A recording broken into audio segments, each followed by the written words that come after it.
Buenos días para todos y para todas, fraternal saludo. Hoy nuevamente nos encontramos en este espacio de saberes para dar inicio a la conferencia denominada Cátedra Internacional de Paz, que la construcción colectiva de paz sea nuestra nueva normalidad. Como siempre, recordarles que el objetivo de esta cátedra es generar un espacio de discusión y de debate sobre los temas centrales que permitan pensar esa esquiva paz transformadora, comprendiendo los diversos conflictos sociales, económicos de la región y el territorio y los insumos que nos permitan articular acciones de transformación en un entorno solidario, equitativo, ecumano, basado en el cuidado de los bienes comunes que dignifiquen la vida. Les recordamos que en esta iniciativa la conformamos la Red Universitaria por la Paz, Red y Paz, el Grupo de Investigación Editorial Cabilando, el Grupo GDPAD de la Universidad San Buenaventura, la Universidad Católica del Norte, la Fundación Universidad Claretiana, Uniclaretiana, Dirección de Investigación de Facultad de Derecho de la Universidad Autónoma Latinoamericana, Otras Voces en la Educación, Centro Internacional de Investigación Claxo, Instituto de Pensamiento y Cultura para América Latina y PECAL México, Instituto de Estudios Economía Dignidad GED, Plataforma de Auditoría Ciudadana de la Deuda en Colombia, Intal Globalice Solidarité.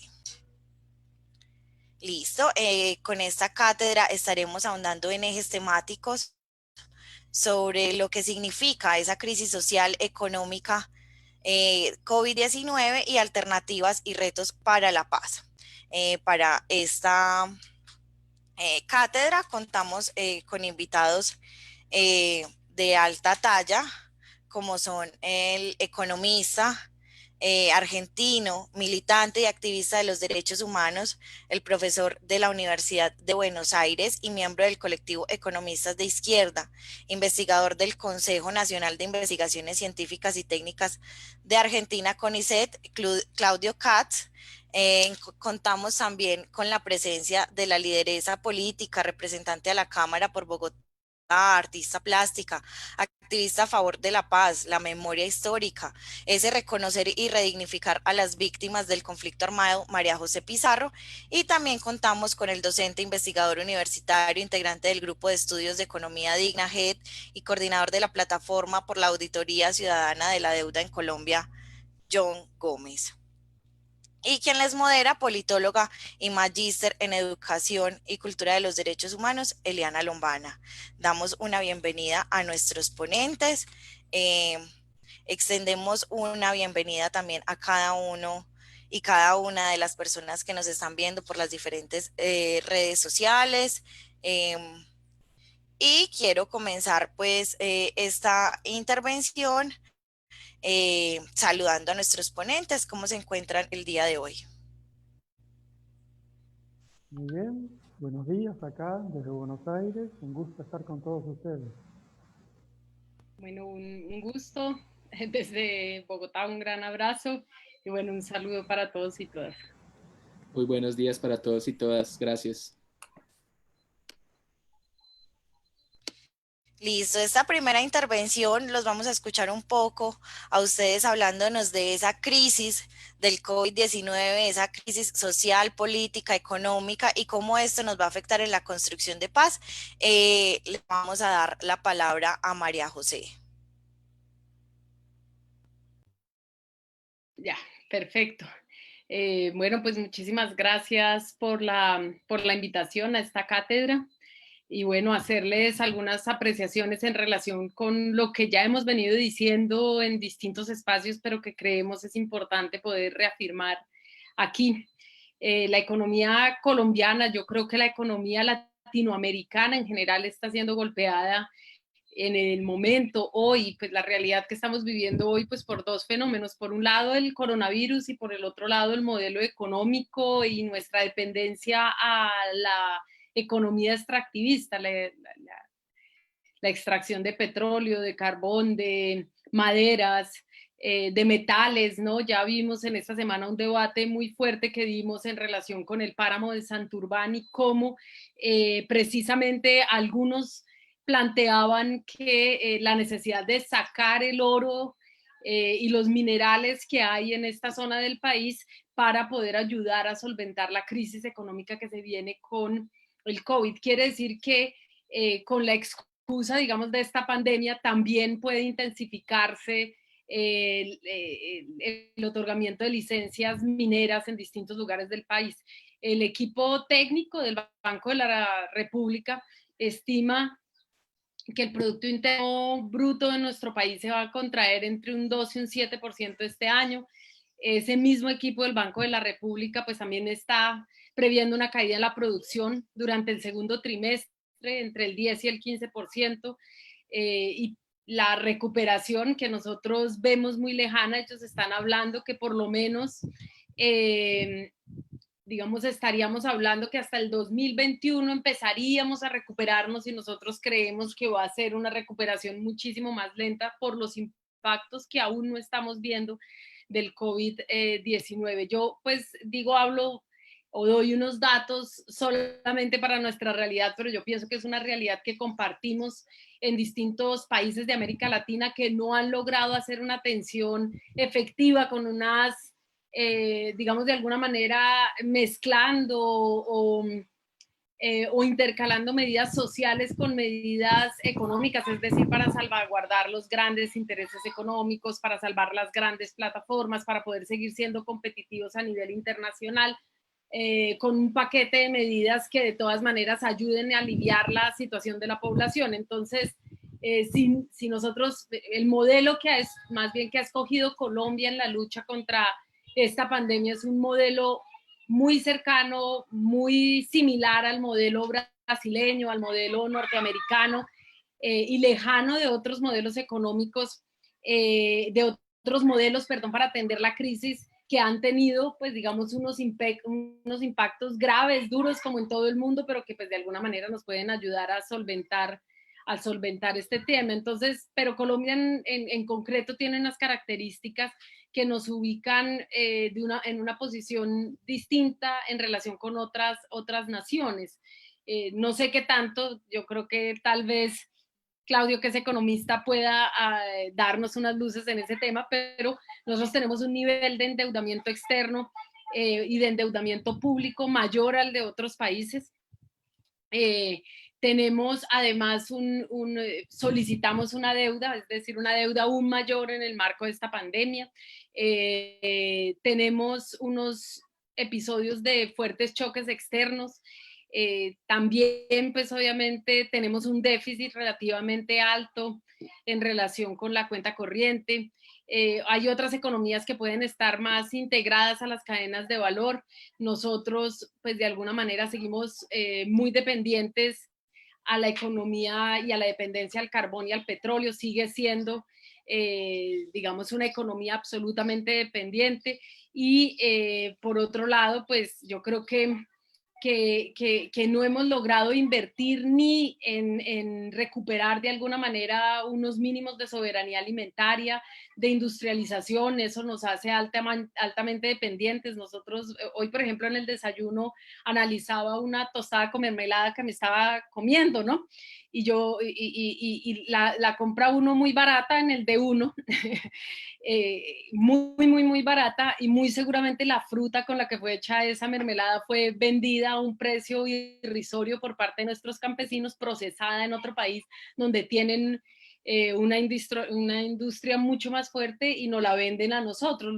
Lo grave de la apertura económica. Por eso cuando íbamos al Partido Liberal el otro día en su debate precisamente sobre el páramo de Santurbán y decían que ellos han sido defensores del ambiente, pues sonaba un poco hipócrita, porque precisamente la apertura económica y todo lo que de ella desencadenó viene precisamente de un gobierno liberal. Quiere decir que a nosotros, a partir de esa apertura económica, se nos generamos una dependencia, y a diferencia de otros países latinoamericanos que de alguna manera avanzaron en una economía de cooperación sur-sur, nosotros nos quedamos completamente dependientes por nuestras mismas posiciones políticas, pues obviamente de los mercados internacionales. El panorama pues obviamente es crítico. Uno escucha al presidente Duque ayer, que hacía su balance que por cierto fue una entrevista y no una locución presidencial para que la oposición no pudiera darle la réplica que correspondería. Entonces, él pues, digamos, habla como muy positivo de las decisiones que se han venido tomando, y es normal porque él es el gobernante, pero definitivamente nosotros lo que hemos visto es que esas medidas precisamente lo que buscan es darle una o garantizar la liquidez que requiere el sector financiero, es decir, la banca. Las medidas adoptadas están orientadas a un endeudamiento de las personas, no alivios, no tal vez como lo han hecho en Argentina, donde de alguna manera han otorgado créditos, pero sin intereses, digamos, son medidas de crédito, pero con unas medidas que contienen per se unos ciertos alivios. Nosotros no, seguimos con los mismos intereses, no hay los mismos alivios. Las pymes y las MIPYMES, que son esa pequeña y mediana empresa que podría ayudar a sostener pues, la economía del país, no ha podido acceder a los créditos precisamente porque son ellos los que no tienen liquidez, ¿sí? Muy seguramente en días como el día sin IVA, las grandes plataformas, en una sola tienda del Éxito se vendieron 3.000 televisores ese día, pero eso no sucedió con las pequeñas tiendas, las pequeñas plataformas que también tal vez habrían podido verse beneficiadas, a pesar de que fue un descalabro para el país en términos sanitarios.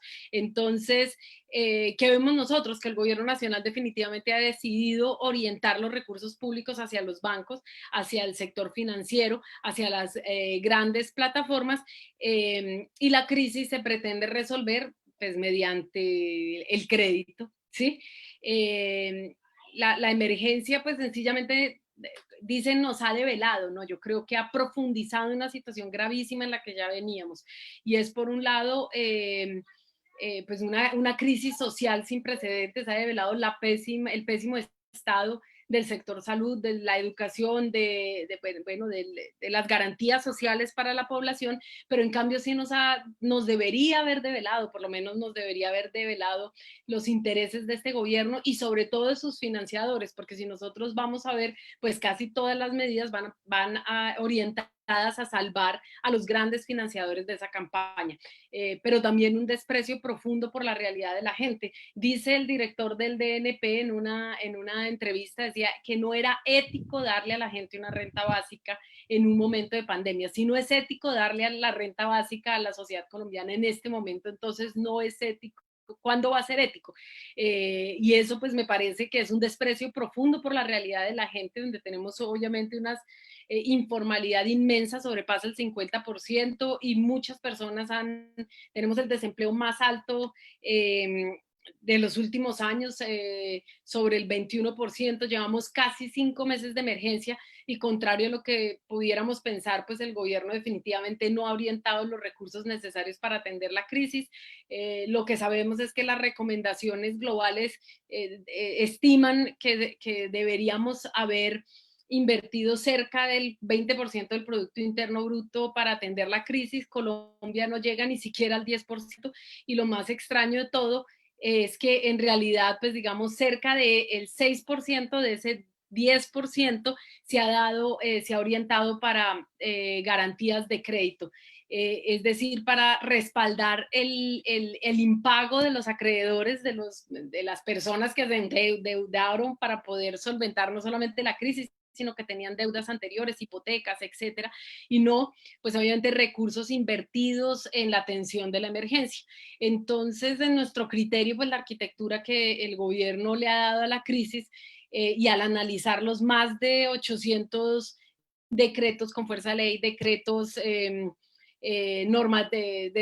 normativos, etcétera, que se han expedido durante estos 5 meses, pues la crisis, repito, está siendo orientada para, o más bien la crisis sanitaria que estamos viviendo está siendo usada para orientar recursos que permitan salvar los bancos y no la vida de la gente. Ahí tenemos antecedentes nefastos en el continente, y de cuando los gobiernos priorizaron, los bancos priorizaron las grandes plataformas, las grandes inversiones internacionales y no la vida de las personas, que definitivamente debería ser la prioridad.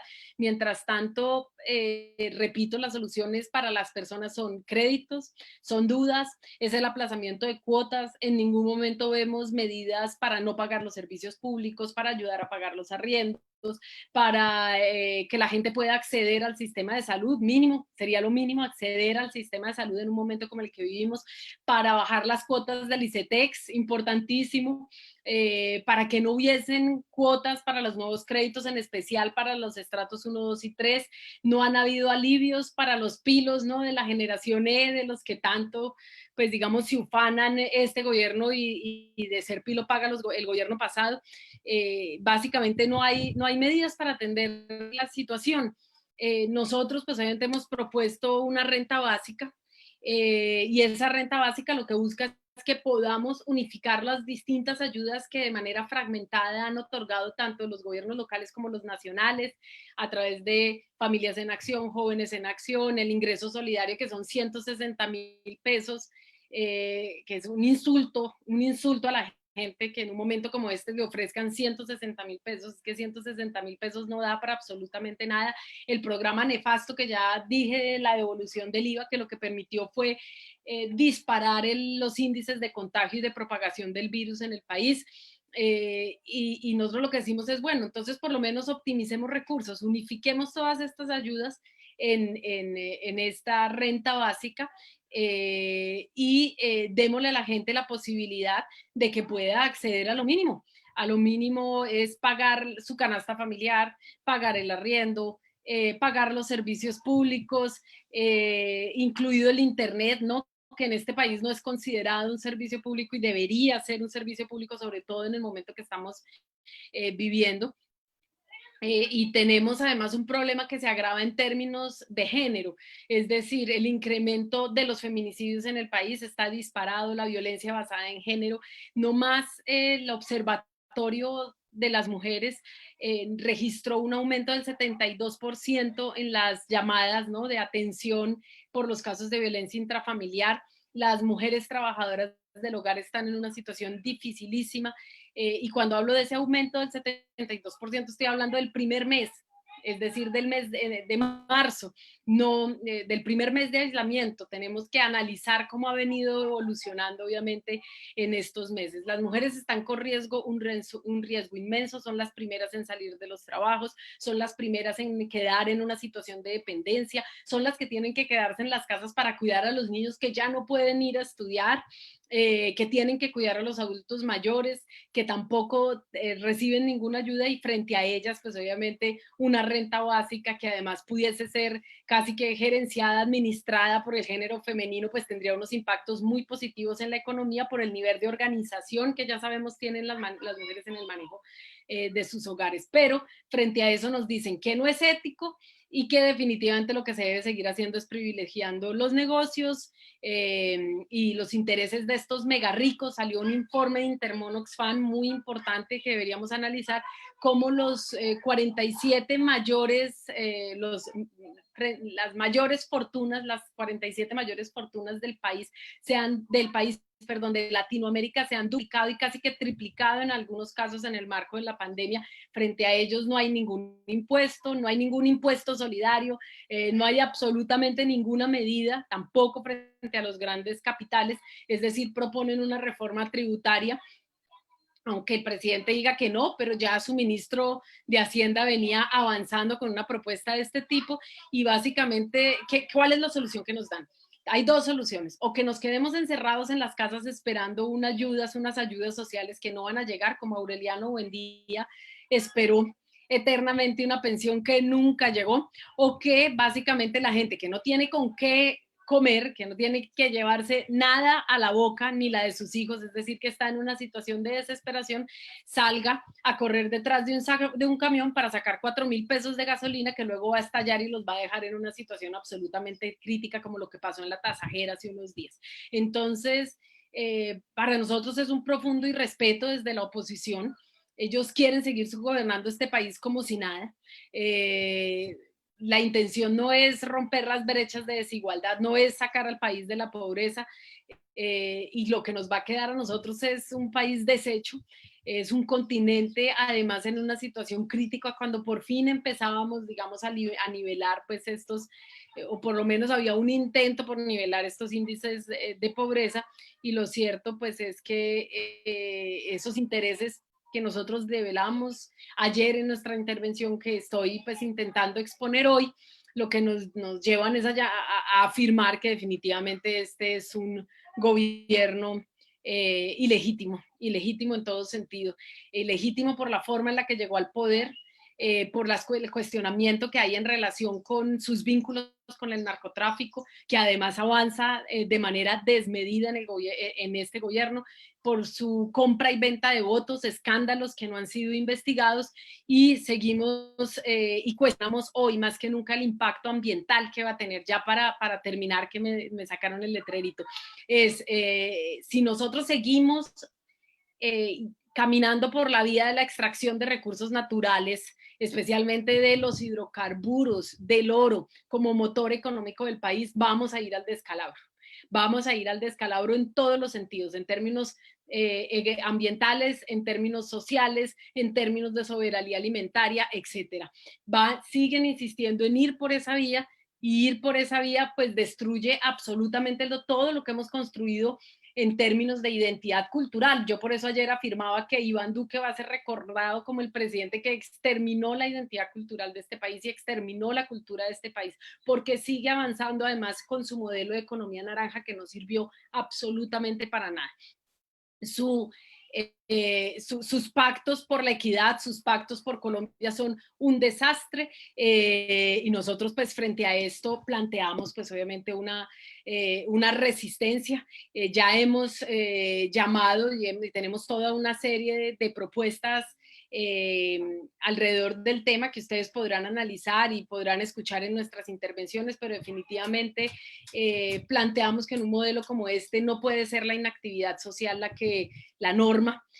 Tenemos que encontrar mecanismos de movilización que no impliquen la propagación del virus, que permitan proteger la vida de la gente, pero que la gente pueda manifestar de manera clara y contundente que existe una gran insatisfacción por las medidas que ha tomado este gobierno para atender la crisis y, como decía, la ilegitimidad que implica su elección, y por lo tanto pues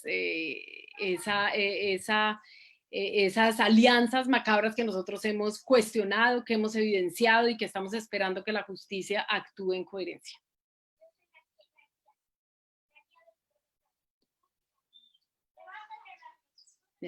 Ya terminé.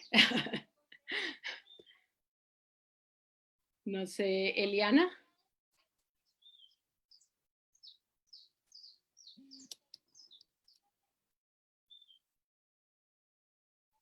Creo que tienes el micrófono apagado. Eso, ya.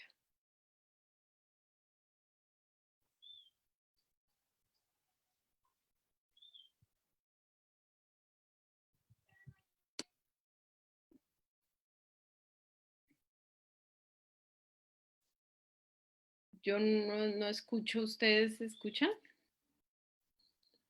No, no te escuchamos, Eliana. Ah, bueno, pensé que era solo yo.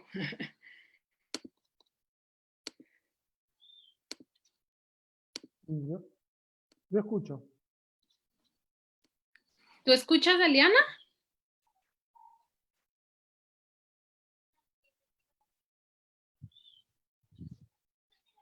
Creo que es... Sí, yo creo que es un problema interno del audio de Eliana, pero bueno, pues mientras Eliana mejora su conexión, yo creo que pues darle muchas gracias a la representante María José Pizarro y pues darle la palabra a Claudio Katz. Bueno, buenos días. Muchas gracias por la invitación. Es un gusto estar con ustedes. Yo quisiera plantear tres problemas. El primer tema es la crisis actual, el tipo de crisis. Yo creo que la pandemia que soportamos es una calamidad natural potenciada por el capitalismo. El virus se ha expandido en forma dramática bajo un sistema social regido por la desigualdad, por la miseria, detonó tensiones previas, se avecinaba un estallido de la financiarización, un nuevo pico de sobreproducción, y esta crisis es muy superior a la del 2008 y con grandes incógnitas sobre la salida. No se sabe si vamos a tener un rebote o vamos a tener un prolongado estancamiento a nivel global. Lo que ya sí se avisora es un inédito socorro estatal, un gasto fiscal 2 veces superior a la gran recesión del 2008, que no disipa el peligro de grandes quiebras y de un agudo desempleo a escala mundial. Pero además la pandemia se prolonga, está durando mucho más de lo que todos imaginaban, con rebrotes en todo el mundo. Y esto obedece a que hubo una gran expansión de la globalización, de la producción, del consumo, sin ningún correlato equivalente en el plano sanitario.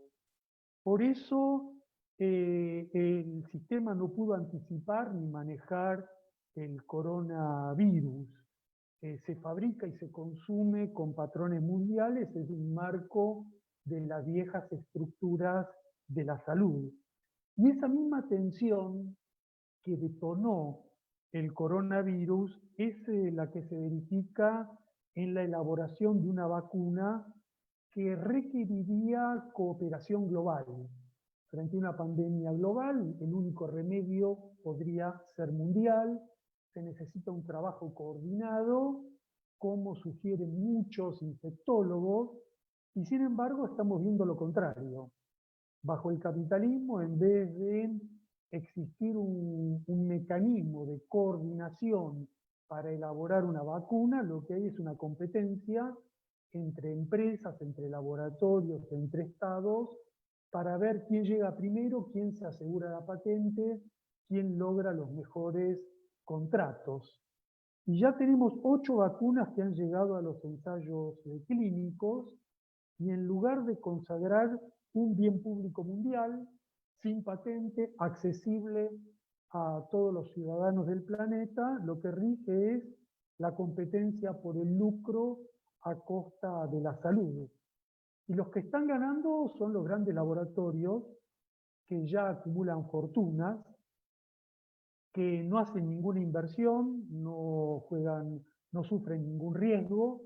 Todos los fondos de investigación son provistos por los estados, son solventados por los contribuyentes, se reparten los laboratorios fondos en contratos secretos, y todo indica que la vacuna va a ser pagada 2 veces, con el subsidio para elaborarla y después con los contratos de precios de venta.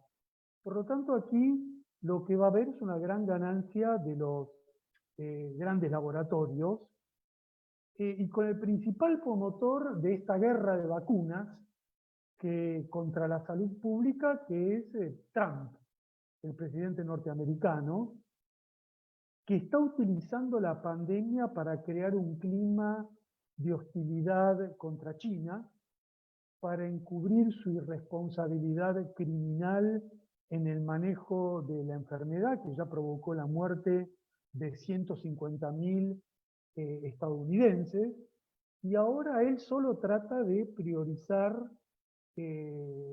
la vacunación de los ciudadanos estadounidenses, por eso acapara contratos, acapara remedios, disputa contratos con las firmas europeas, es decir, hace todo lo contrario a lo que se necesitaría. Entonces, este primer punto me parece importante, por lo tanto, subrayar que esta guerra comercial por los negocios, por la vacuna, es lo opuesto de lo que necesitamos en el mundo para superar la pandemia. Tenemos una crisis capitalista, que fue potenciada por la ausencia de un sistema sanitario acorde a la globalización, y ahora tenemos una guerra de vacunas que terminará afectando a la población mundial y favoreciendo a los grandes laboratorios. El segundo tema que querría abordar es Latinoamérica, nuestra región. La pandemia ha provocado una verdadera tragedia. Se ha verificado el pronóstico más negativo. América Latina ya es un epicentro con 5 países en la lista de las 20 naciones con mayor cantidad de muertos por millón de habitantes. Lo que anticipó Ecuador ya es un drama en muchos países, con hospitales saturados, con lugares donde se vende el oxígeno, países donde no hay camas, un desamparo popular terrible, agravado por el desmantelamiento neoliberal de la salud pública, y en Chile y en Perú se demostró que no alcanza con el número de testeos. Uno puede hacer una gran cantidad de testeos, pero si no hay atención primaria ni ayuda del Estado a los sectores populares, los testeos son inútiles y la asfixia de camas a la hora de atender a los afectados es general. Por lo tanto, la pandemia ha generado un verdadero drama social y sobre todo ha profundizado la desigualdad social, porque ha golpeado más duramente a la masa de trabajadores informales, ha incrementado significativamente las deudas familiares como única forma de supervivencia, ha producido la pérdida del año escolar para la mitad de los niños de la región que no tienen acceso a la conexión digital, ha sido particularmente mortífera con toda la población que carece de viviendas aptas, que está hacinada, que carece de agua corriente. Y esto es solo el principio, porque los pronósticos económicos anticipan un derrumbe económico, una caída del Producto Bruto que va a duplicar el retroceso en los países avanzados. La CEPAL está previendo el cierre de 2.700.000 empresas, prevé 11,5 millones más de desempleados, 45 millones más de nuevos pobres, y una recuperación que va a ser difícil por la adversidad económica internacional y que va a depender mucho del mercado interno y de la política económica que adopte cada país. Para colmo, en América Latina tenemos que soportar la presión del presidente Trump, una agresión potenciada de Trump que quiere anular todos los márgenes de autonomía que consiguieron algunos países de la región en la última década, y está en una campaña agresiva, por eso refuerza las bases militares en Colombia, refuerza la OEA, ataca permanentemente a Venezuela, refuerza el embargo en Cuba y sobre todo consolida su alianza con gobiernos derechistas que tienen criterios negacionistas de total crueldad en el manejo de la pandemia. El caso extremo, enloquecido, yo diría casi lunático, es el de Bolsonaro, pero está repetido por todos los gobiernos derechistas de Colombia, de Perú, de Chile, de Bolivia, de Ecuador, que todos utilizan la pandemia para buscar formas de perpetuación en el poder, para militarizar sus gestiones, para seguir el modelo golpista de Bolivia con políticas de proscripción de los opositores, como en Ecuador, y una agenda que está dictada por los medios de comunicación para aplicar lo que se llama la doctrina del shock. La doctrina del shock es aprovechar la crisis para implementar un nuevo avance del neoliberalismo con mayor cirugía social, con mayor precarización laboral, ahora a través del teletrabajo, y por lo tanto la prioridad en nuestra región es resistir, confrontar con este programa de shock, de shock, porque ojo con la teoría de que el neoliberalismo murió. Me parece un gran error. Yo creo que el neoliberalismo de ninguna manera ha quedado aplastado por esta crisis. Al revés, el neoliberalismo se está ocultando, está disfrazando su continuidad para reingresar a pleno una vez que se atempere la crisis, como ya vimos que sucedió en el año 2008-2009. Y frente a esta constatación, esto me lleva al tercer punto, al tercer problema. El tercer problema son las alternativas. ¿Qué alternativas imaginar, elaborar en el plano económico y en el plano sanitario? Y yo creo que el punto de partida de una respuesta progresista es la protección de la vida, es la organización de las cuarentenas, es garantizar las camas en los hospitales, es organizar una reacción, una conducta colectiva, solidaria, frente a la pandemia, es lo que han hecho algunos gobiernos de América Latina que mejoraron la atención hospitalaria y lograron bajar la cantidad de muertos en comparación a otros países, pero me parece importante señalar que no alcanza con el progresismo sanitario si no tiene un correlato económico que implica superar las políticas de ajuste y poner en marcha políticas de redistribución del ingreso. Y este es el dilema actual. Me parece que no tenemos solo una tragedia sanitaria, tenemos un gran problema económico que requiere respuestas económicas redistributivas con 4 tipos de medidas de emergencia. La primera, frente a la deuda, hay que replantear la deuda externa. Es inadmisible que en la crisis se continúe el pago a los banqueros en desmedro de la alimentación y los remedios de la población. En segundo lugar, urge el impuesto a las grandes fortunas por el desmoronamiento generalizado de la recaudación y ante el hecho que en plena pandemia las fortunas de los grandes millonarios latinoamericanos aumentaron en 48.000 millones de dólares. En tercer lugar, urge una renta básica, como se mencionó aquí. La CEPAL calcula que con un 2,1% de gasto adicional del PBI se podría financiar un ingreso básico en la emergencia. Y es decisiva porque las medidas económicas, los socorros económicos que están adoptando los gobiernos, en general están priorizando el socorro a los capitalistas en desmedro de las mayorías populares, en desmedro de las necesidades básicas que tienen quienes no pueden trabajar, quienes no tienen empleo, quienes no tienen asegurada su alimentación.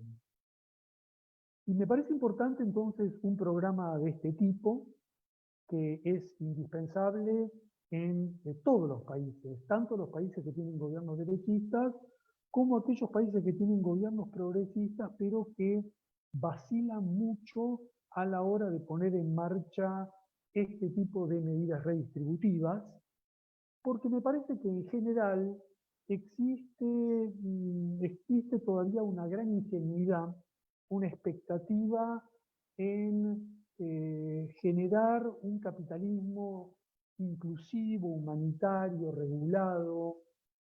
Hay una fantasía respecto a la viabilidad de una alternativa capitalista frente al modelo neoliberal, y me parece que es indispensable superar esta ingenuidad, apostar a la construcción de otro sistema, superar también la ilusión en que el Fondo Monetario y los organismos internacionales ahora se han vuelto compasivos, ahora se han vuelto sensibles.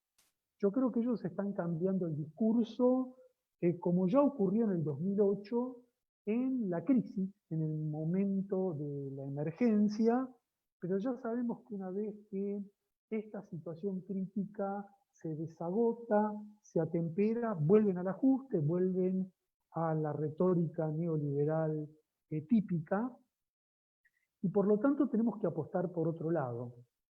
Me parece que tenemos que centrar nuestros esfuerzos en apuntar a una salida progresista construida a partir de la lucha popular, que atraviesa por un momento difícil, por una coyuntura difícil.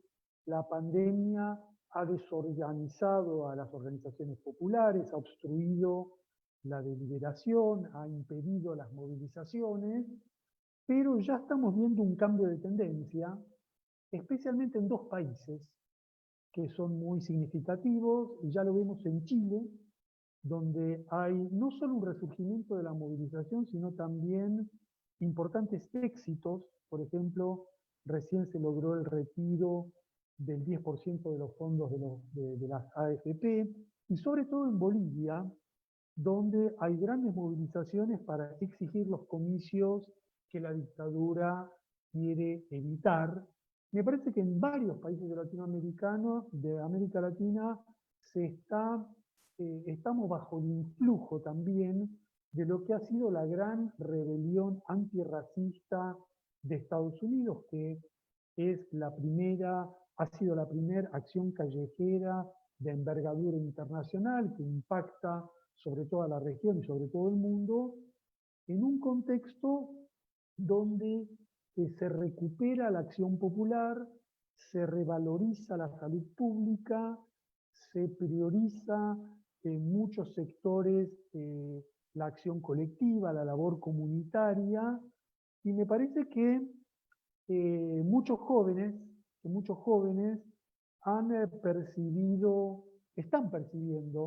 están percibiendo que el escenario ha cambiado, están percibiendo que nuestras vidas son más importantes que las ganancias de los millonarios, que el capitalismo es la verdadera amenaza que afronta la sociedad, y que en nuestro trabajo debemos apuntar no para volver a la vieja normalidad, sino para empezar a construir otra normalidad. Una normalidad que vaya creando el camino de otra sociedad, de una sociedad que penalice la codicia, que premie la sociedad y que abra un rumbo de solidaridad, de cooperación, que es lo que necesitamos para superar el drama de la tragedia y para superar el drama económico del ajuste y la miseria. Por lo tanto, bueno, estas eran las ideas que quería sugerir en 3 planos, y bueno, espero que el intercambio que hagamos sea fructífero, como siempre ocurre en estas reuniones. Bueno, agradecemos al investigador Claudio por este panorama latinoamericano e internacional que nos brinda y nos pone entonces a pensarnos cómo transmutar esa competencia que se da no solo en América Latina, no solo en los países como Colombia, sino a transmutarnos y pensarnos no en aras de una cooperación, sino en una solidaridad que nos permita avanzar esta crisis. Agradecemos pues nuevamente a Claudio. Queremos saludar a todas esas personas que nos están escuchando desde Pasto, desde Bogotá, desde Medellín. También tenemos una audiencia en España, Portugal y Bélgica. Saludar a Carlos Montoya, a Juana Cardona, a Jaime Carrión, Andrés Peña, a Ángela Marc, quienes con regularidad nos acompañan en este espacio. Los invitamos pues que asimismo nos dejen sus preguntas, sus comentarios en nuestra página de Facebook. También queremos saludar al gestor de paz, Tulio Gilberto Astudillo. Recordamos que como Redipaz abogamos por una salida política al conflicto armado y esperamos que se retome entonces y hacemos una invitación a esa mesa de conversaciones con el ELN. Ahora ya después de este panorama latinoamericano, internacional, de esto que se está llevando a cabo, como nos lo comentaba la representante María José Pizarro, desde ese panorama político, desde ese panorama crítico, frente a esa arquitectura del gobierno, le vamos a dar paso a John Freddy, el docente investigador que nos está acompañando en la sesión de hoy. Buenos días. Voy a permitirme presentar unas diapositivas. Entonces, ¿me puedes confirmar, Eliana, que las estás viendo?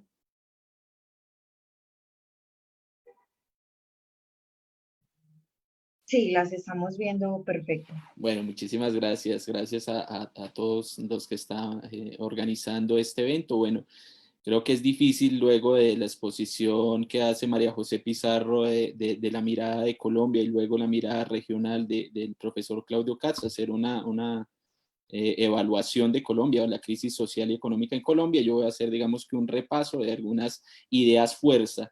En este sentido, pues quiero dejar en claro que si bien el gobierno de Iván Duque pretende indulgar que la crisis económica parte de la pandemia del COVID-19, no es verdad. La crisis se deriva de la caída de los precios del petróleo aproximadamente a mediados del año 2014, y esta crisis, digamos que es funcional al sistema socioeconómico capitalista que genera una mayor concentración, acumulación del capital, lo que ha llevado realmente es digamos, a generar también o a profundizar esa crisis sistémica en la cual está circunscrita esta crisis, digamos que funcional desde el año 2014 y esa crisis de la pandemia. En esta crisis sistémica, pues lo que observamos es que desde la década de los 70 del siglo XX se ha generado, digamos que los límites propios del sistema capitalista con las contradicciones de sobreproducción y sobreacumulación.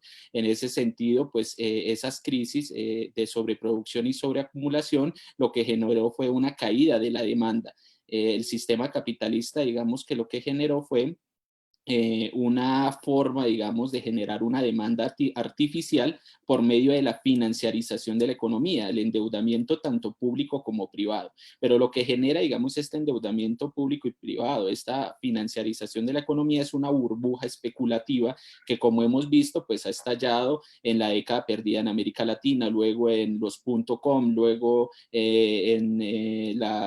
digamos, en el año 2008 en Estados Unidos con los bonos basura, y en el año 2014 también pues con la puesta en marcha del aumento de la tasa de interés, que lo que generó fue un decrecimiento de los precios de las materias primas. En ese sentido, lo que evidenciamos es que esta crisis funcional está circunscrita a esa crisis sistémica que nos está llevando a los límites de la especie, y en ese sentido esta crisis sistémica, una de sus consecuencias también es la pandemia. No podemos dejar de lado la pandemia como algo esporádico, como algo que estaba predestinado, sino es una consecuencia misma del modelo de acumulación de capital en la cual hay una, digamos que ruptura entre las formas de producción y reproducción, derivado pues de lo que les decía anteriormente, de una demanda artificial por medio de la financiarización. Y en ese sentido pues encontramos algunas características propias de esta crisis sistémica, como son las crisis cíclicas cada vez más recurrentes, la sobreexplotación de la fuerza de trabajo,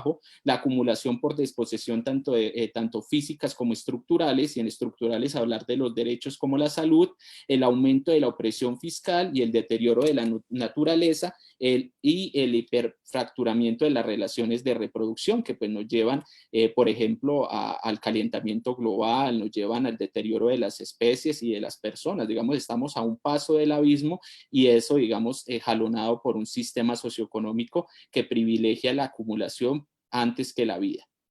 En ese sentido, quiero presentarles estas gráficas. A mano derecha superior encontramos la deuda pública y privada en Estados Unidos, evidenciando cómo ha crecido desde la década de los 70 exponencialmente. Lo que nos evidencia esta gráfica es el aumento de la masa monetaria digamos que en el mundo, porque al ser el dólar, digamos, la divisa de intercambio general en el mercado internacional, lo que genera es una inflación de los precios, de los precios de las mercancías que se transan en este espacio. Y digamos que la mercancía que mayor se transa son las commodities y en particular pues el patrón energético, y el patrón energético está atado a los precios del petróleo. Aquí vemos en la segunda, en la gráfica de la derecha inferior, vemos los precios del petróleo como de aproximadamente desde 1970 comienzan a crecer, llegando, digamos, a tener límites de 123 dólares por barril para luego caer. Claramente también aquí hay una tergiversación del valor y el precio, donde Estados Unidos puede manipular los precios de las materias primas, generando también crisis cíclicas en los países periféricos. Eso es lo que estamos viendo, por ejemplo, desde el año 2014.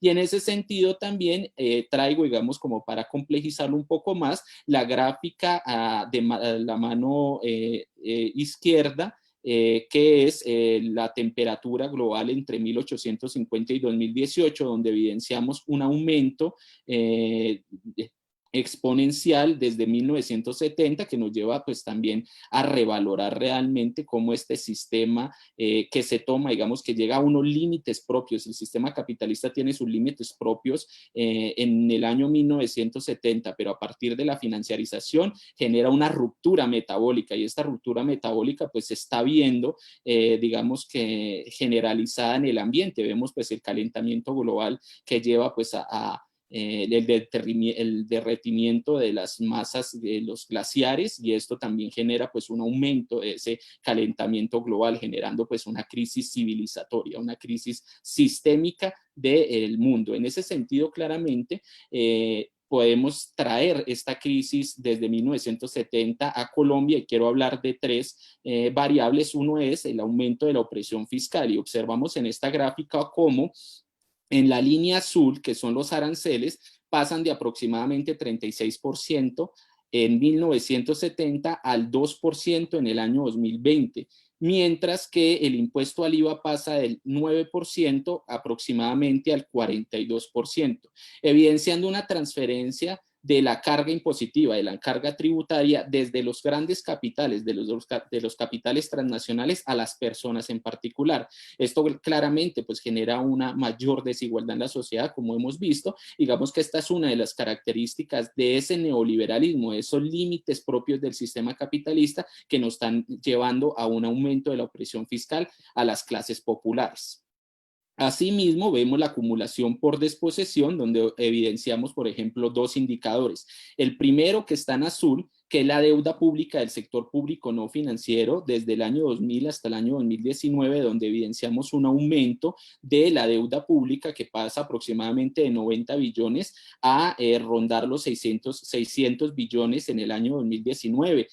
Para marzo de este año, que es el último informe del Banco de la República, estamos en 674 billones de pesos. Más adelante lo veremos, mientras que la balanza de pagos, que evidencia las relaciones de comercio y financieras entre Colombia y el mundo, lo que evidencia es una caída dramática, un déficit de la balanza de pagos que está alrededor de los 28 mil millones de dólares, y claramente pues en digamos que este incremento que se ve en el año 2014 se deriva a partir de que pues hay una menor importación de alimentos. Esto no quiere decir que hay una mejora, sino que realmente se ha recrudecido esa desigualdad que tiene el país, y esa desigualdad se ha manifestado en que no hemos podido demandar, porque los precios claramente de las mercancías internacionales se rigen por el dólar, y nuestra moneda se ha devaluado aproximadamente 110%. Pasamos de 1.800 a estar rondando los 3.700.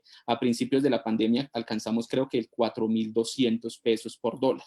En ese sentido también les traigo esta gráfica que evidencia la deuda pública, tanto externa como interna. Vemos el mismo crecimiento, pero quería evidenciarles algo que muchas veces no tocamos, y creo que también pasamos por alto, y es la tecnocracia neoliberal, y es que el Banco de la República, al tener, digamos, el poder de poder emitir deuda, debería entender que en un momento de deterioro de las condiciones internacionales de intercambio, es decir, de devaluación de la moneda, no deberíamos endeudarnos en moneda extranjera, en moneda, digamos, en dólar.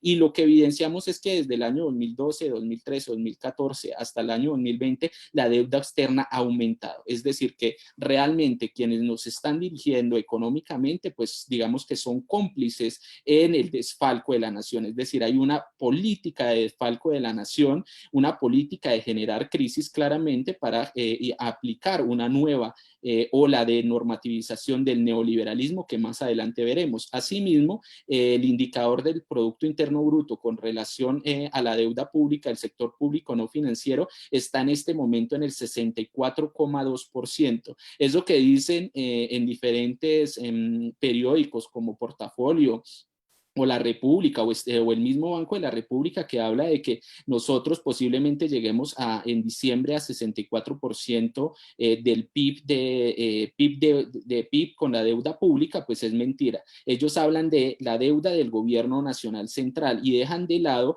la deuda de las entidades descentralizadas y de las empresas descentralizadas. En ese sentido dejan una gran parte de la deuda. En ese sentido, pues yo traigo la deuda pública del sector público no financiero, que retoma tanto la deuda del gobierno como la deuda de las entidades descentralizadas, y evidenciamos como a principios, esto es para marzo del año 2020, estamos en 64,2%.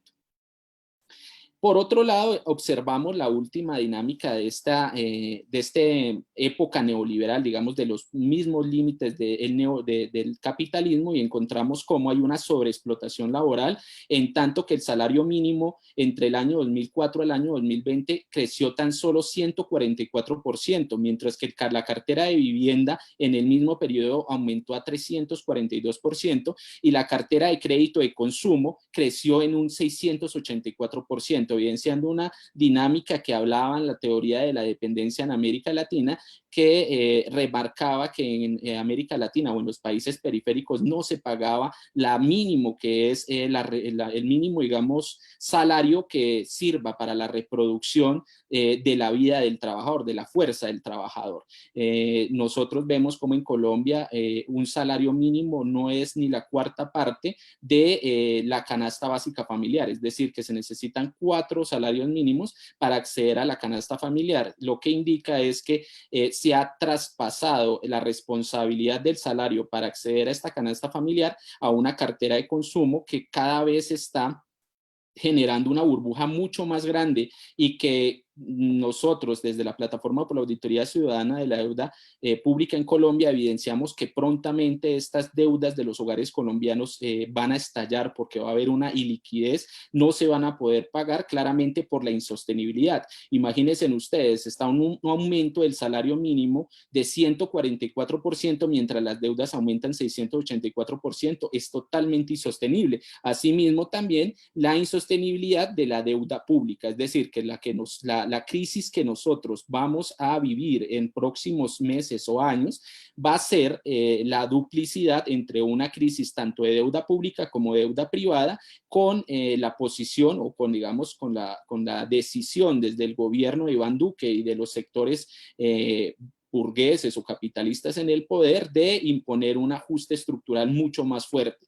En ese sentido, también observar cómo más ya nos vamos a detallar en la crisis desde el año 2014, donde el precio del barril del petróleo pasó aproximadamente de $123 el barril a rondar los 20, 30, en este momento están $45 el barril, y lo que nos decían el ministro de Hacienda del momento era que por cada dólar de barril que se dejara de percibir anualmente en el país, se dejaría de recibir por ingresos a la nación 400.000 millones de pesos. Eso equivaldría aproximadamente a a 40 billones de pesos, algo así como lo que se le destina a el sector de educación y salud.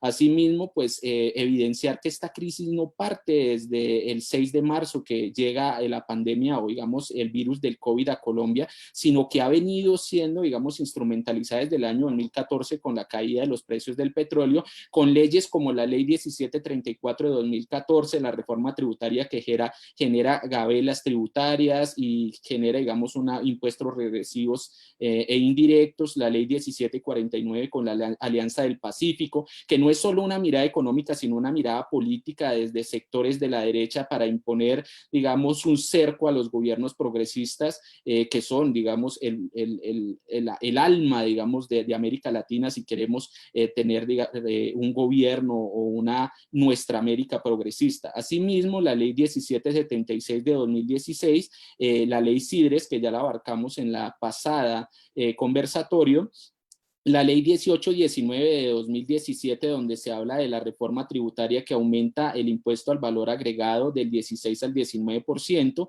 el decreto 2010 de 2019, una nueva reforma tributaria que le entrega 10 billones de pesos a sectores del gran capital y también genera unas exenciones a la economía naranja que no se han evidenciado y que generan también es una reducción en los ingresos fiscales, una Ley 2111 de 2019 denominada como holding financiero, que si bien no privatiza los dineros públicos, sí privatiza su administración, que es mucho más complejo porque al privatizar la administración y no los dineros, lo que genera es que en un momento de pérdidas de ese holding financiero, el Estado de por sí tiene que salvarlos. Es decir, si bien los dineros van a ir y su lógica está atada a una dinámica privada, las pérdidas son públicas. Y también un antecedente a lo que hemos visto en la declaratoria de estado de emergencia, todos estos decretos desde el 6 de marzo de este año, es el Plan Nacional de Desarrollo 2018-2022 de Iván Duque, que tiene todas las políticas que hemos evidenciado en las declaratorias de estado de emergencia. Es decir, esta declaratoria de estado de emergencia no sale de la nada, tiene su antecedente en el Plan Nacional de Desarrollo de este gobierno.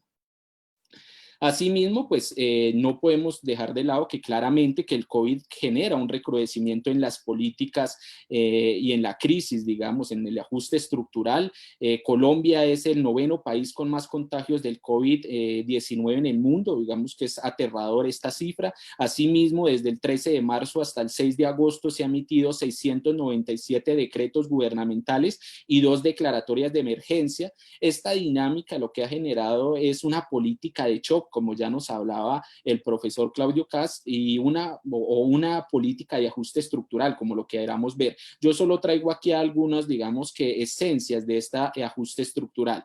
Lo que genera este escenario es, y digamos que este escenario apalancado desde un gobierno de derecha, como es el de gobierno Iván Duque, es un hiperpresidencialismo autoritario pasando por encima de los poderes judiciales y legislativos, políticas de liquidez a través del sector financiero privado, se toman recursos públicos para irrigar a la economía privada, descapitalización y privatización de empresas, se perfila una reforma tributaria pensional y laboral regresivas, se liberaliza el endeudamiento de los entes y empresas descentralizadas, generando un endeudamiento cada vez mayor.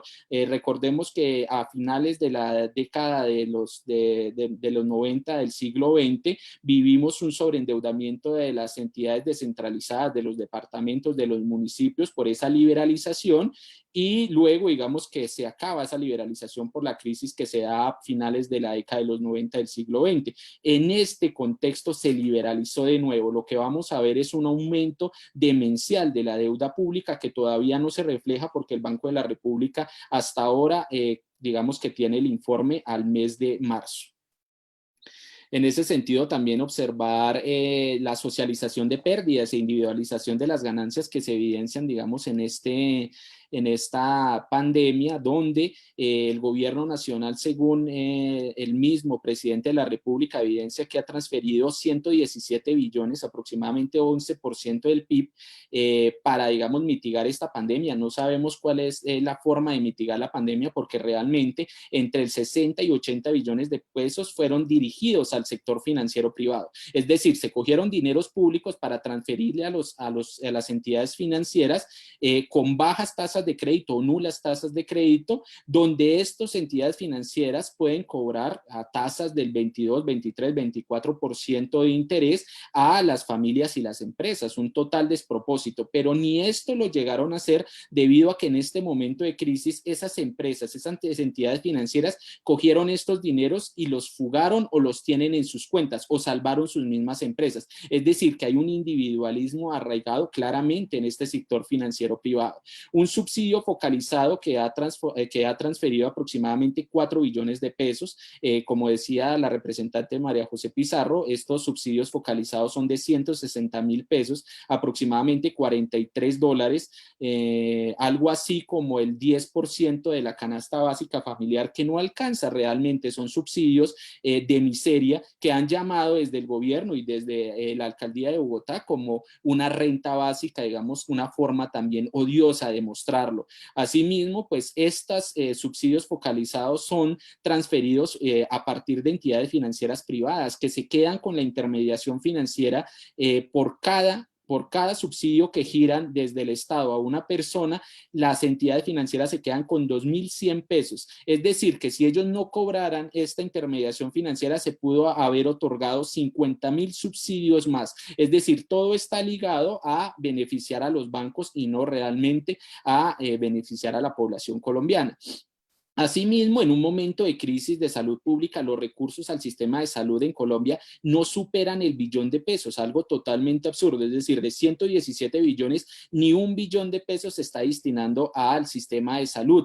Por el contrario, se está saneando la lógica privada de las EPS y las IPS, aproximadamente de 18 billones de pesos con emisión de deuda pública. Es decir, van a emitir deuda pública para sanear las EPS y las IPS, que es una estrategia neoliberal y de privatización de la salud, donde ese deterioro, digamos que esa crisis, ese déficit que se presenta a la salud es a partir de casos de corrupción o detrimentos patrimoniales. Asimismo, como para darle cifra a estos 80 billones que suenan escandalosos, podríamos haber, si fuera un gobierno progresista, un nuevo gobierno, un gobierno, digamos, que privilegie la vida por encima del capital, se hubiera podido generar una renta básica a 10 millones de familias por un salario mínimo durante 8 meses. Es decir, haberle garantizado realmente una vida digna en medio de esta cuarentena, con el fin claramente de que no tengamos esas cifras tan elevadas que ya están por encima de los 12.000 muertos en Colombia.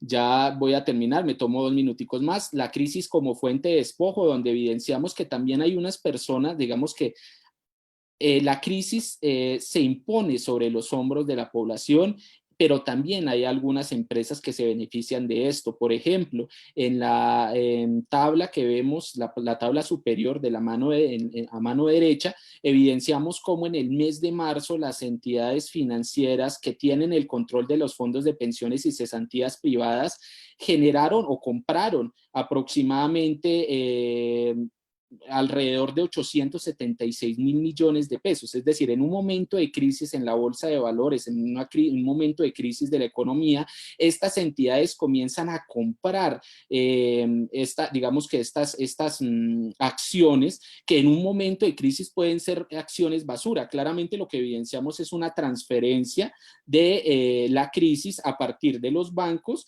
transfiriéndolo a las personas pues que cotizan pensiones y cesantías. Eso lo veremos en la gráfica ahí abajo, donde evidenciamos cómo las utilidades del sector financiero desde enero a mayo han aumentado o digamos que son 8.5 billones. Eso es lo que ha ganado las entidades financieras, mientras que los fondos de administración, digamos que administran las entidades financieras, los fondos privados de pensiones y cesantías, han perdido 15,9 billones. Es decir, la socialización de las pérdidas con esa compra de acciones basura de esas mismas entidades y el aumento de las ganancias de unas utilidades de 8,5%, 8.5 billones de pesos. Es algo totalmente absurdo. Asimismo, pues evidenciar cómo en un momento de pandemia, pues compañías de alimentos, energéticos y servicios públicos han especulado con los precios, evidenciando la inhumanidad en este contexto. Es decir,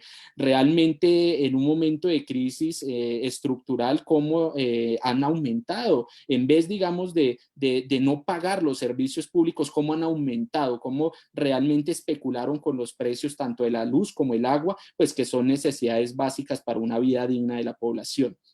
Ya llegando al final de mi exposición, quiero mostrarle pues la crisis social, lo económico está atado a lo social, y evidenciamos pues un aumento del desempleo en Colombia, pasando de 11% en marzo a un 21.4% en junio. Es decir, se duplica el desempleo en Colombia, un desempleo, digamos, carente de lo que les decía, de un empleo, un salario que no representa los ingresos básicos para acceder a una canasta básica familiar. Si no nos atáramos a las encuestas o a los indicadores del DANE, podríamos estar hablando de que por cada 10 personas en el país, 4 en este momento, 4 a 5 personas están en un desempleo que pues genera un aumento de la pobreza, un aumento de la desigualdad, y ya digamos que se evidencia cómo en Colombia se dice que en estos últimos 4 meses Colombia ha aumentado entre 40 y 50% la pobreza en el país, y que se perdería 10 años en avances de la pobreza. No olvidemos que la pobreza también ha sido tergiversada a partir de una mirada de indicadores económicos, donde la línea de pobreza a partir del año 2008-2010 se redujo, pasó de 240.000 pesos a 120.000 pesos. Entonces, realmente la pobreza no es que haya disminuido, digamos que se ha proliferado y ha aumentado en el país, tanto desde el año 2014, pero en este momento de pandemia ha aumentado mucho más. Y la pandemia ha sido utilizada para vulnerar los derechos del pueblo colombiano. Es decir, si bien no se ha normativizado, por ejemplo, una reforma laboral, de hecho sí se ha hecho una reforma laboral, es decir, se ha despedido millones de personas, se ha cambiado, digamos, que esos contratos laborales para hacerlos más flexibles y para violar la integridad, digamos, de la Constitución. En este momento, pues miles de personas son, digamos, que desempleadas, y en casos como la Biblioteca Luis Ángel Arango, que en un momento de pandemia, de poder, digamos, sostener a esas familias, creo que desplazaron de sus empleos a 140 familias, 140 trabajadores desde la Biblioteca Luis Ángel Arango, que hace parte del Banco de la República. Es decir, desde el mismo Estado se está violando la Constitución y los derechos del pueblo colombiano. Para culminar, mostrar el proyecto del presupuesto general de la Nación para el año 2021, donde evidenciamos un aumento del presupuesto general en aproximadamente 42 billones, una variación del 16%, pero quiero que ustedes tengan aquí y pongan atención en el tema de la deuda pública. Es la deuda pública, el servicio de la deuda pública pasa de 52,7 billones en el año 2020 a 74,9 billones en el año 2021, en el pronóstico, en el proyecto que tienen y que radicaron en el Senado. Es decir, un aumento de 22 billones de pesos, con la variación más alta de todos los sectores, una variación de 42%. Es decir, que la deuda pública está cercenando los derechos del pueblo colombiano. Si nosotros sumamos todos los sectores, todas las variaciones de los sectores, tanto de justicia, defensa, agricultura, salud, educación y paz, la deuda pública es 4 o 5 veces el aumento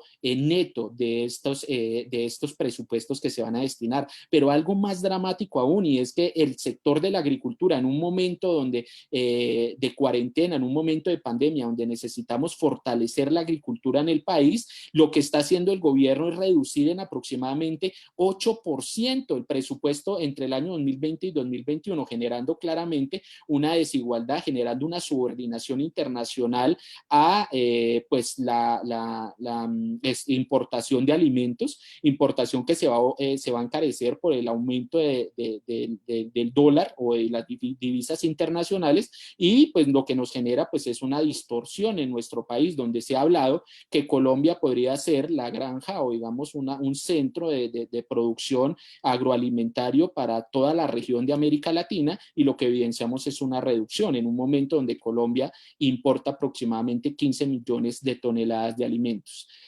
Sin más, pues quiero dejar este contexto para dar paso a las siguientes preguntas y en el siguiente panel poder hablar de las alternativas. Muchas gracias. Muchas gracias al docente John Freddy por ese acercamiento que nos hace, y entonces recopilando un poco estas tres intervenciones tan interesantes que se nos presentan el día de hoy, y de antemano la representante María José Pizarro se excusa porque le surgió a última hora una reunión de bancada, por eso no va a poder estar en esta última parte de preguntas y de cierre. Evidenciamos entonces en las ponencias que tuvimos hoy que esa arquitectura estatal y de los últimos gobiernos ha sido cómplice en el favorecimiento de unos grupos económicos y sociales particulares, y que con la coyuntura pues de la pandemia solo ha sido una excusa más para continuar con este favorecimiento, desconociendo los dramas sociales de desigualdad y aumentando las brechas en los hogares. Encontramos entonces que estas dinámicas perpetúan el poder y existe una precarización de las realidades sociales. Empecemos entonces ahora con una nutrida batería de preguntas, como esta es para todos los ponentes del panel: cómo transformar estas realidades. Notamos entonces que hay una concentración del poder y la riqueza. Se podía hablar entonces de un regreso al feudalismo liberal a nivel latinoamericano, y creo que esta va dirigida al profesor Katz, y se podrían hablar de unos bloques regionales que permitan avanzar hacia una fuerza del cambio. También nos dice por acá Marc Jiménez, para el profesor Katz, como lo decía anteriormente, usted está centrado en la figura de Trump, la actual crisis, sobre todo la cuestión de la sanidad, pero hay gobiernos progresistas que también están haciendo políticas neoliberales.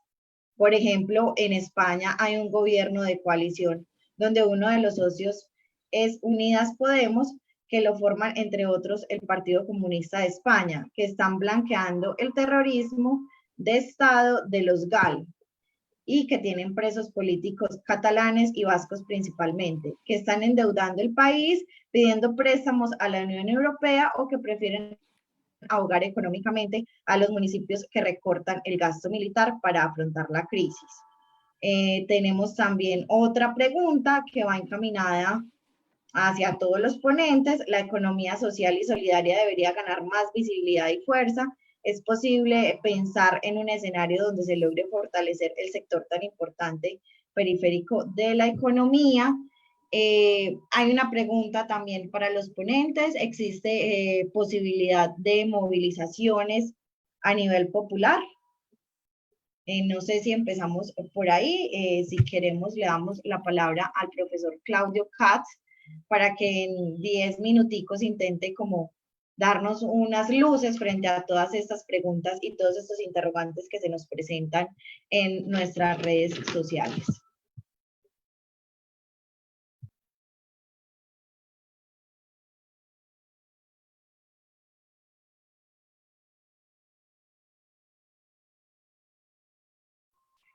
Profesor, el micrófono está...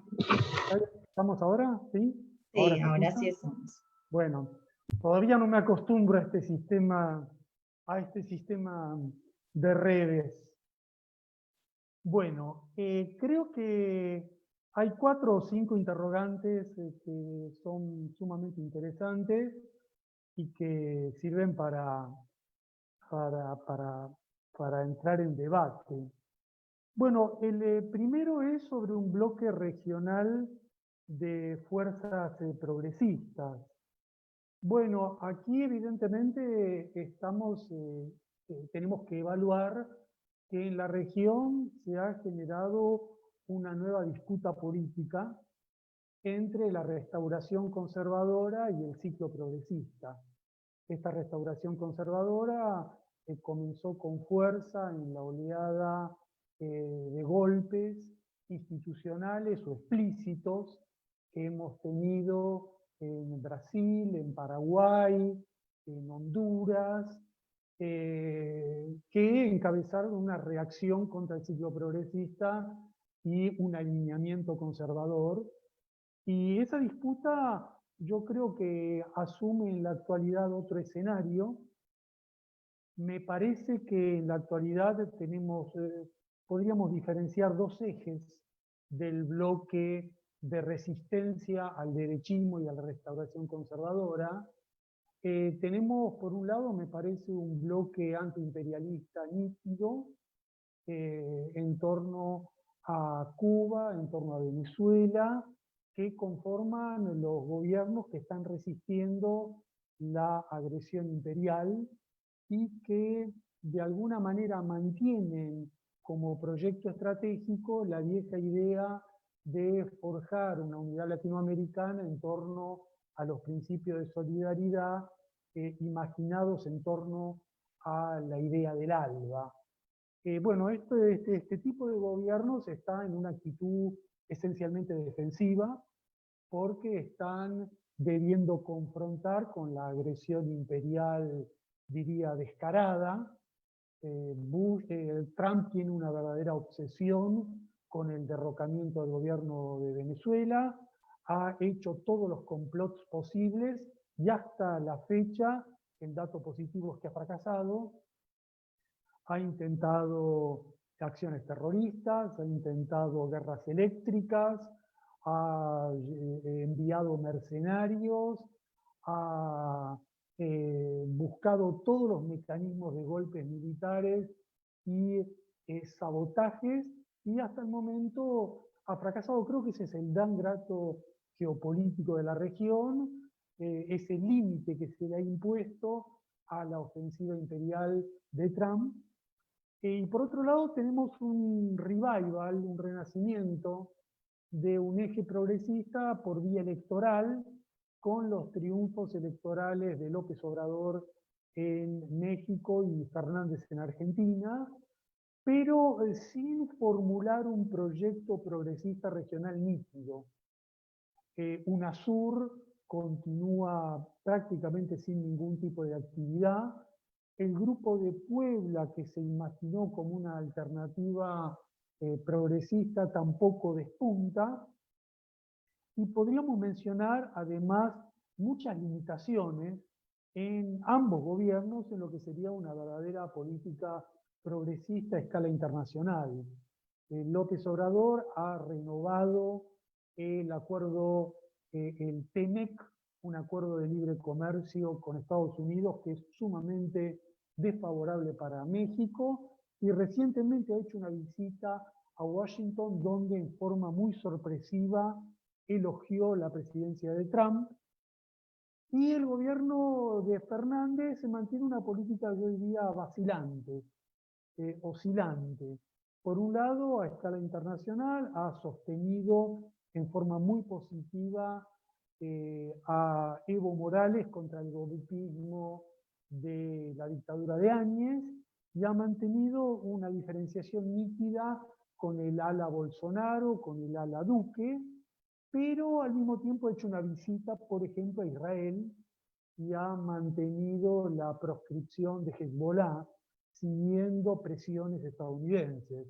Por lo tanto, me parece que la reconstrucción de un proyecto progresista en América Latina pasa por otro canal, pasa por las rebeliones populares, pasa por la organización por abajo, y esto nos lleva a la segunda pregunta de si es posible una movilización popular hoy en la región.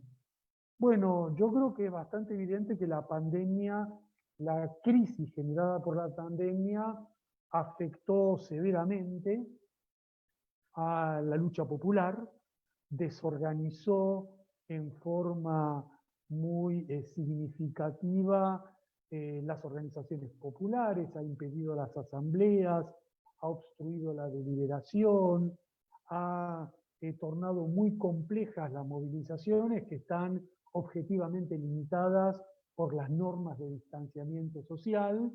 Es decir, yo creo que la oleada de rebeliones populares que tuvimos a fines del 2019 en América Latina y a escala mundial quedó interrumpida por la crisis de la pandemia, que le ha dado un cierto oxígeno a la restauración conservadora y a la derecha, pero al mismo tiempo me parece, como señalé en mi exposición, que en el último mes hay un giro, hay un principio de movilizaciones muy importantes en dos países que tenemos que seguir con mucha atención.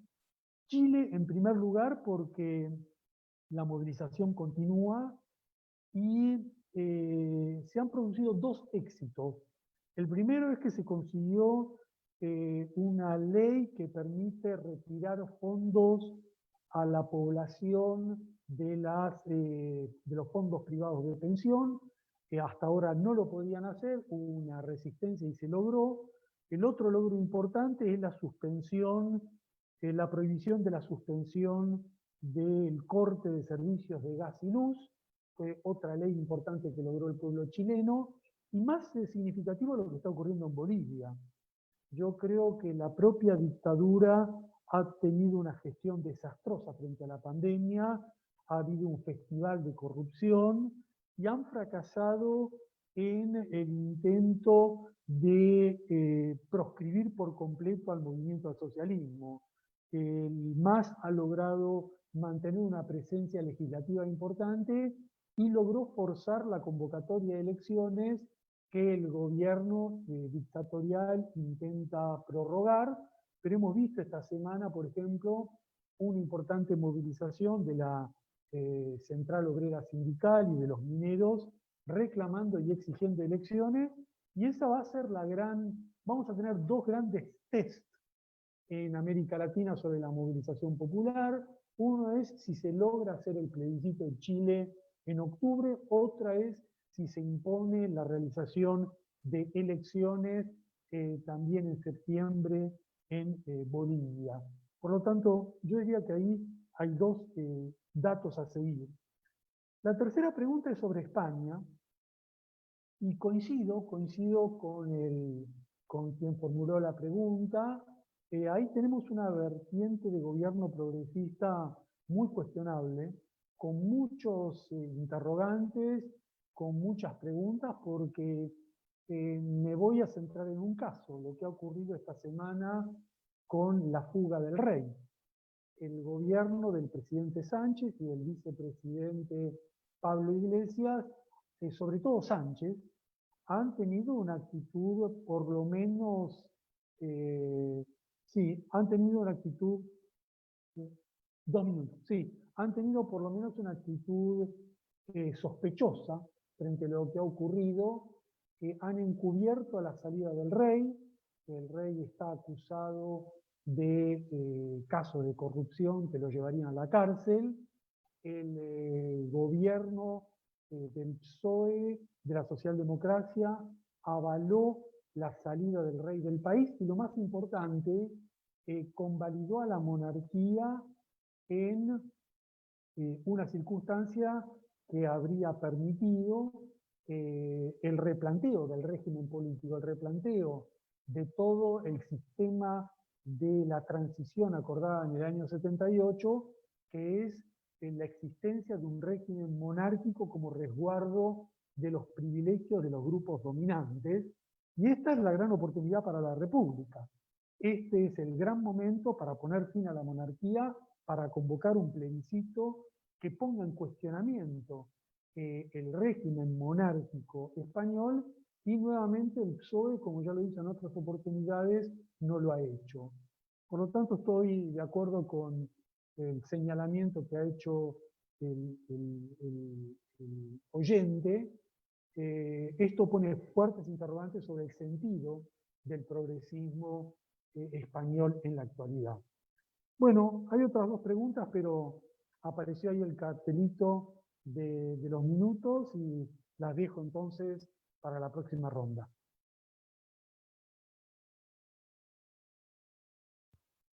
Muchas gracias al profesor Claudio Katz. Vamos con el docente investigador John Freddy para que nos ilustre un poco en estas preguntas que se nos han presentado en esta mañana. Gracias, Eliana. Bueno, las preguntas son varias. Creo que comenzar por decir que estamos en un momento de crisis, momento de, como lo evidenciaba desde el año 2014, una crisis que parte de un ciclo nuevo, digamos. Nosotros hemos evidenciado unas nuevas formas de acumulación por desposesión a partir de unos ciclos contractivos y expansivos de la emisión monetaria en los Estados Unidos.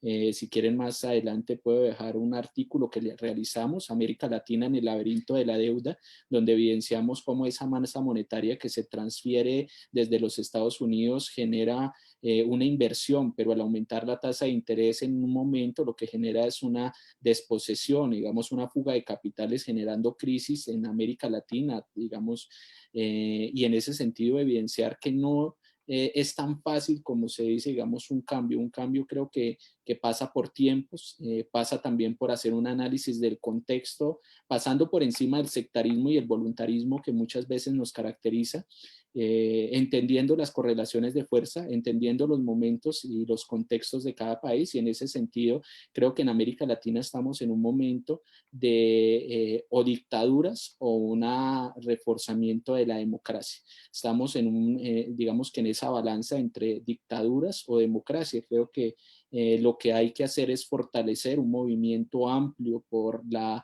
reivindicación de la democracia, de los derechos, dejando de lado las ortodoxias, dejando de lado el voluntarismo de algunos grupos que critican desde afuera del gobierno, critican desde afuera de los movimientos políticos, que prefieren cerrar los ojos ante el poder y pretender que el poder no los va a sujetar, y no darse en la pelea por tomar el poder. Creo que si bien la fuerza popular y la base, digamos que los movimientos populares, los movimientos sociales, claramente que tienen el papel preponderante en la lucha, también lo tiene la toma del poder, la toma de esos gobiernos. Claramente una cosa es la toma del gobierno y la otra es la toma del Estado, pero pasa en este momento por reivindicar la democracia. Si no reivindicamos la democracia, seguirá Bolsonaro en el Brasil, seguirá Áñez en Bolivia con unas dictaduras abiertas.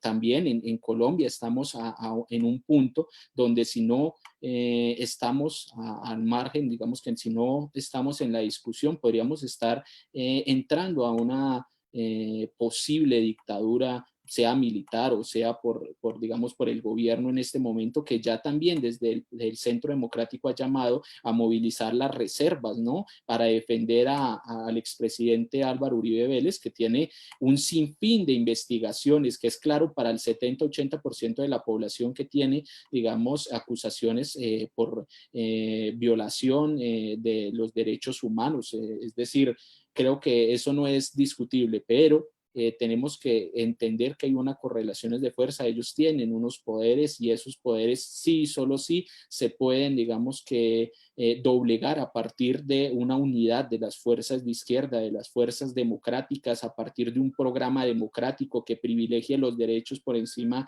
del capital, pero también entendiendo los momentos. No podemos pasar por alto de que llevamos 200 años de subordinación a un sistema que, digamos, mundial, que nos ha sujetado, que llevamos 30 años de un neoliberalismo que nos ha impuesto una exportación de materias primas, que, como lo decía, Colombia, con un potencial agrario gigantesco, en este momento estamos importando 14 millones de toneladas. Es decir, no dejar de lado todas las estructuras de sujeción que nos están y que nos han impuesto históricamente, para, digamos, pasar de una mirada voluntarista, de hacer una transformación radical, de hacer unas transformaciones que van paso a paso. A mi parecer son paso a paso, y en este momento tenemos que fortalecer los regímenes democráticos y obviamente hacer un movimiento amplio por la democracia y los derechos sociales, económicos, culturales, ambientales y políticos en América Latina. Nada más revolucionario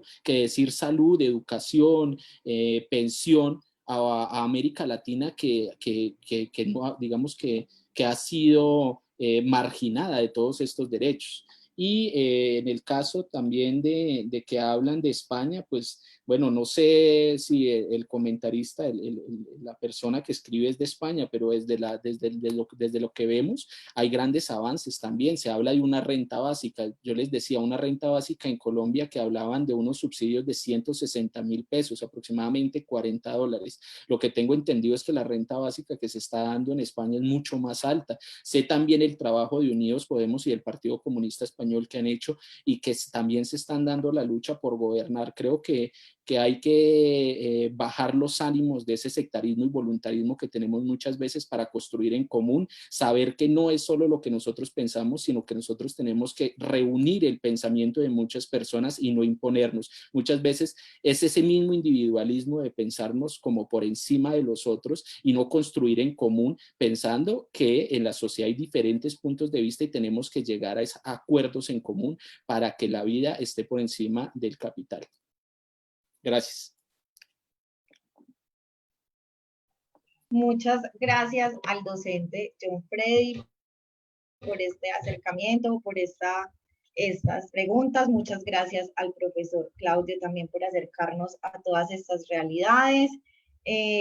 Quisiera aprovechar en este momento para agradecer a nuestra audiencia de más de 50 personas que nos han seguido a lo largo de esta transmisión y me gustaría invitarlos para que ya cerrando esta gran sesión del día de hoy, nos pensáramos en una reflexión o en una invitación esperanzadora hacia ese quehacer, no solo desde las organizaciones sociales, no solo desde esa construcción municipal, sino de esa población juvenil que tanto se ha visto afectada con todo este asunto de la pandemia, con todo este asunto de la crisis sanitaria, económica y social. Entonces, me gustaría que empezáramos pues como con esa reflexión encaminada hacia ese quehacer de las organizaciones sociales, juveniles, de mujeres que tanto se han visto afectadas. No sé quién quiera comenzar.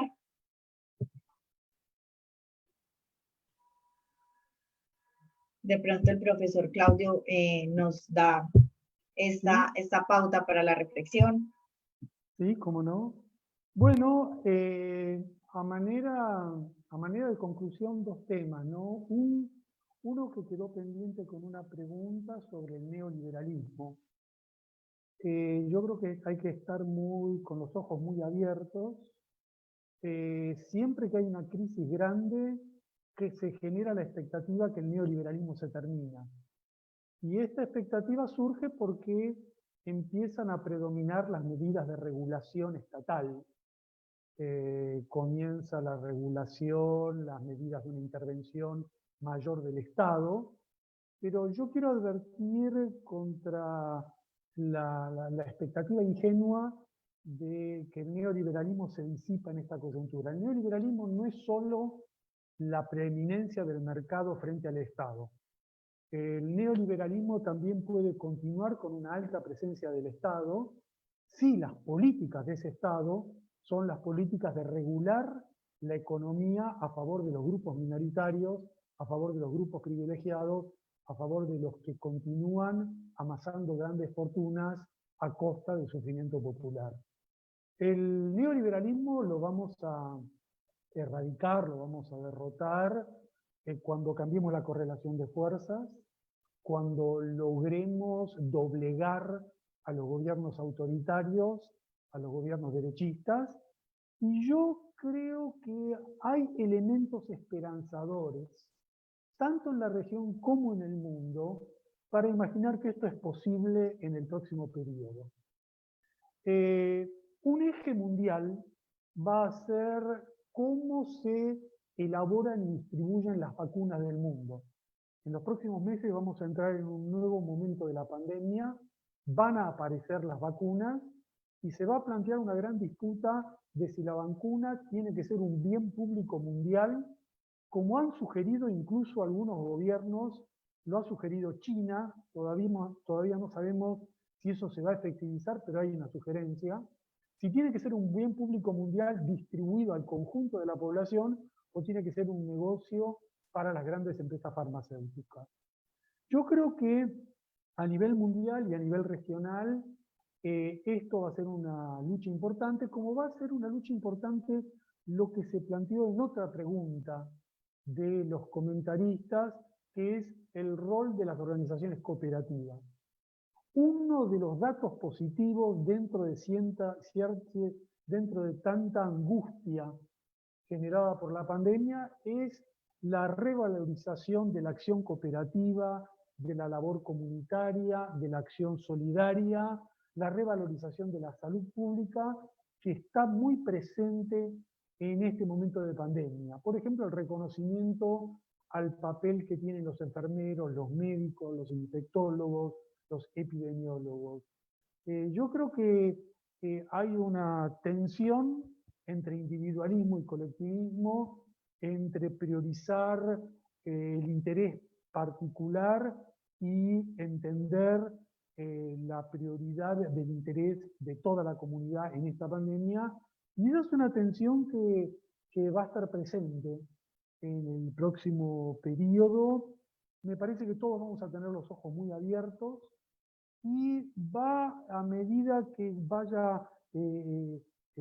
se vaya normalizando la vida económica y la vida social y las organizaciones populares puedan volver a tener una presencia callejera y activa más explícita, bueno, las demandas de las mayorías populares se van a volver a hacer mucho más explícitas en un contexto donde todos habremos aprendido en la pandemia cómo podemos actuar de manera colectiva, de manera solidaria, a favor de las mayorías.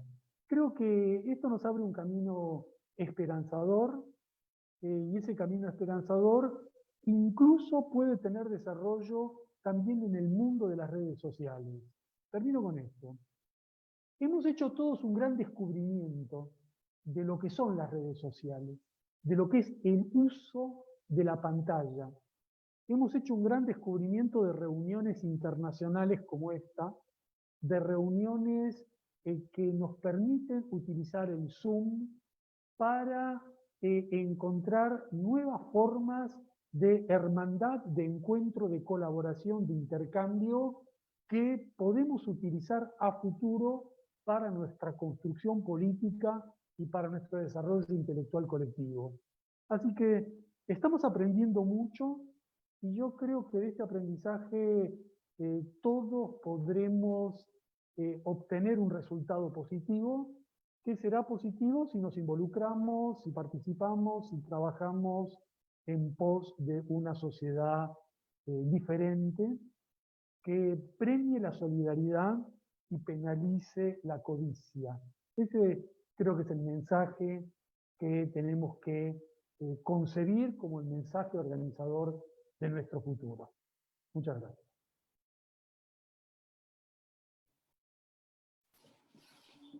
Investigador Claudio, muchas gracias por su intervención. Vamos con la gran conclusión que nos va a dar John Freddy.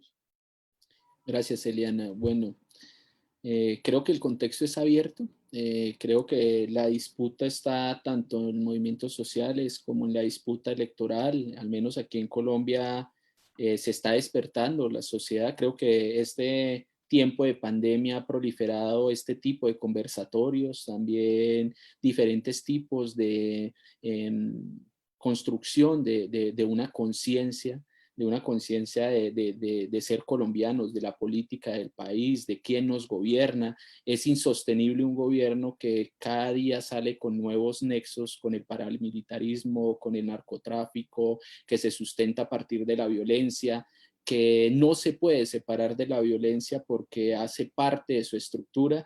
Es decir, estos gobiernos neoliberales parten de una relación austeritaria, austeridad fiscal, y por el otro lado autoritarismo gubernamental. En ese sentido no se puede separar. Lo que tenemos que manifestar es una apertura democrática, una, digamos que realmente prevalecer los derechos por encima de la acumulación tanto de los sectores financieros como de algunos sectores también transnacionales que imponen una sujeción a nuestro país. Creo que también no podemos dejar de lado que en nuestros mismos sectores de izquierda prevalece ese individualismo. y es el individualismo de no poder separar o no poder, digamos, subordinar nuestras libertades particulares a una organización. En ese sentido, creo que la forma de organización tiene que prevalecer. En los últimos años la mirada de partido ha sido vilipendiada, pero creo que nunca más, digamos, está tomando una relevancia en un momento crucial de una transformación que si nosotros no la jalonamos hacia una mirada democrática, realmente, digamos, lo que se va a instrumentalizar es dictaduras en todo el cono sur y obviamente en Colombia, que no, digamos, se separa de lo que hemos vivido en los últimos, bueno, no sé, 200 años, pero los últimos 10, 12, 15, 18 años desde el gobierno de Álvaro Uribe, con el aumento, digamos, de los asesinatos, el aumento y de la criminalización de la protesta social, la estigmatización. Pero realmente lo que debemos privilegiar es eso, y en ese sentido entender que nosotros sí debemos también criticar ese individualismo desde muchas partes, desde muchas organizaciones. Debemos también plantear la soberanía nacional y no ir en contra de las autonomías, pero entender que las autonomías locales tienen que entenderse también sobre la soberanía nacional, y esa soberanía nacional como una forma también de acabar con esa hegemonía imperial de los Estados Unidos. Es decir, tenemos que vernos local, nacional y regionalmente y mundialmente, sin entender las sujeciones que pasan por nuestros cuerpos y por nuestras relaciones económicas, sociales, económicas. No vamos a entenderlo, no solo por las más locales, sino también por las macro y las micro. En ese sentido, creo que la puerta está abierta para construir un movimiento, como lo decía, democrático, a partir de un programa que nos reconcilie como colombianos, como también americanos, construir una nuestra América que pase por todas esas esperanzas, también por esos proyectos que nos han dejado muchas experiencias, recoger esos proyectos progresistas y en un futuro radicalizarlo. Pero en este momento creo que la posición mía, lo que veo en el contexto es luchar por por los gobiernos democráticos en este momento, por una amplitud de los movimientos de izquierda y acabar ese individualismo que muchas veces digamos que nos han impuesto desde el mismo neoliberalismo a los mismos sectores de izquierda, ¿no? Que entran en la disputa entre los mismos sectores de izquierda en vez de ver ese enemigo en común que tenemos.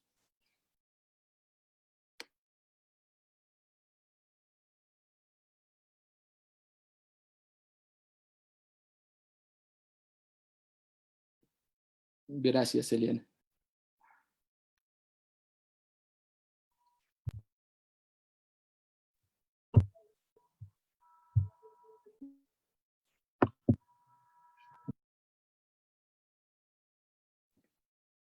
Bueno, creo que Eliana tiene problemas con el audio, entonces no sé si la esperamos 2 minuticos mientras se vuelve a conectar.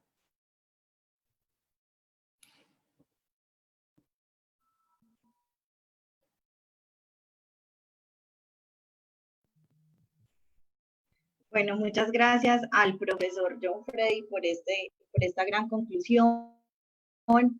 Y a modo de conclusión, esas rebeliones populares, esa construcción de aprendizajes colectivos que estamos llevando a cabo a través de redes sociales, nos tiene que permitir, como decía el comentario de Custodios de la Creación, proponer acciones entre todos y para todos. Quisiera leer por último este comentario que nos brinda Custodios de la Creación, quien propone: primero, boicot contra productos importados e industriales. Segundo, blindar la economía local mediante el consumo local, el uso de la energía renovable, uso y conservación de semillas autóctonas. Y tercero, promover la cultura del encuentro, el diálogo y el cuidado de la vida. Muchas gracias a nuestros invitados en el día de hoy. Muchas gracias a todas las personas que nos acompañaron. En esta oportunidad queremos hacerle 2 invitaciones muy interesantes. La primera de ellas es a que nos reencontremos el próximo sábado en estos avances en la construcción de verdad y en el marco de la implementación de los acuerdos. Así se llamará nuestra próxima cátedra. Tendremos como invitada a la profesora y doctora Beatriz Gentili, doctora en Historia de la Universidad de La Plata en Argentina, docente investigadora y actualmente decana de la Facultad de Humanidades de la Universidad Nacional de Camaú. Fue delegada de la Secretaría de los Derechos Humanos de la Nación en Neuquén.